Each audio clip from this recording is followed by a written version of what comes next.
जय श्री राम मेरे प्यारे बहन भाइयों। मैं आप सबको सुंदरकांड सुना रही हूँ अर्थ सहित, जिसमें कि 3 भाग हो चुके हैं, चौथा भाग। अब सुंदरकांड सुनने से श्री रामचंद्र जी हनुमान जी हमारे ऊपर बहुत कृपा करते हैं। जो हमारे काम नहीं बन रहे होते हैं वो बनने लगते हैं। तो चले सुंदरकांड की तरफ। चौथा भाग।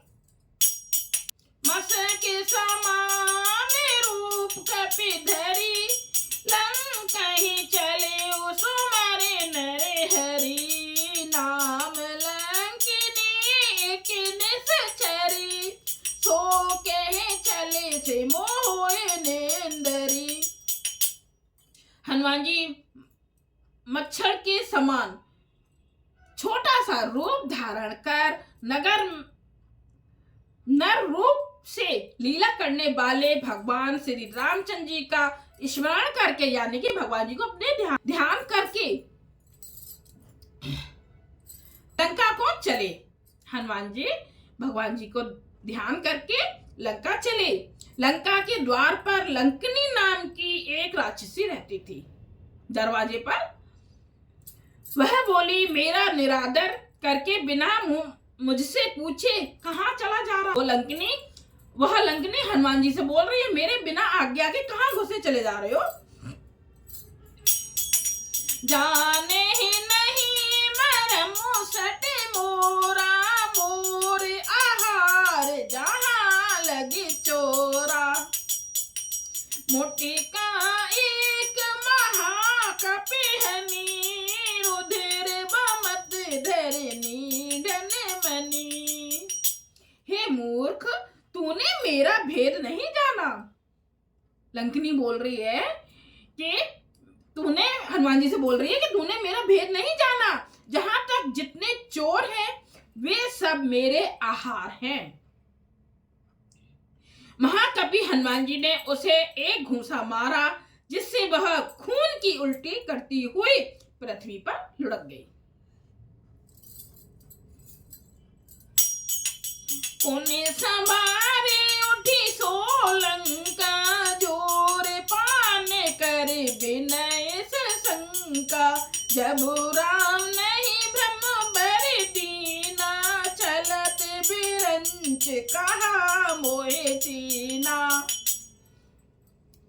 वह लंकिनी फिर से अपने को संभाल कर उठी और डर के मारे हाथ जोड़कर विनती करने लगी।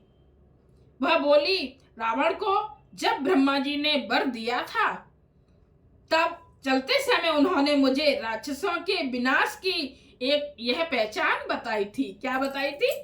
चलो सुनते हैं। पिकल हो से ते कपि की मारे, तब जाने जब जाने सुन से चर संघारे। सात मोरे अति पुण्य बहुता, देखे नयन राम कर दूता।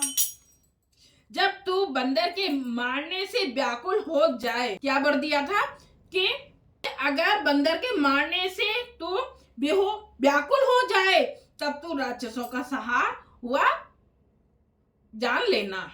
हे तात, मेरे बड़े पुण्य हैं। हनुमान जी से बोल रही है लंकिनी कि मेरे पुण्य बहुत हैं, जो मैं श्री रामचंद्र जी के दूत यानी कि आपको नेत्रों से देख रही हूँ। बहुत खुश हो रही है कि मेरे बहुत पुण्य हैं, जिससे कि मैं राम जी के दूत को देख रही हूँ। तात स्वर्ग अपवर्ग सुख, धैर्य तुला एक अंग। तुलना ताहि सकल मिले, जो सुख लब सत्संग। हे तात, स्वर्ग और नीच के सब सुखों को तराजू के एक पल्ले में रखा जाए तो भी वे सब मिलकर दूसरे पल्ले पर रखे हुए उस सुख के बराबर नहीं हो सकते, जो लव यानी कि क्षण मात्र के सत्संग से होता है। सुख, ये सही बात है, सुख किससे मिलता है? सत्संग से मिलता है। सत्संग सुनते हैं तो हमें ज्ञान आता है, जब ज्ञान आता है तो हम अपने जीवन में उतारते हैं तो हमारा जीवन सुख शांति से बीतने लगता है और घर में सुख शांति आने लगती है। तो सत्संग सुनना बहुत जरूरी है। सत्संग सुनिए और अपने जीवन में खुशियां लाइए। जय सिया राम।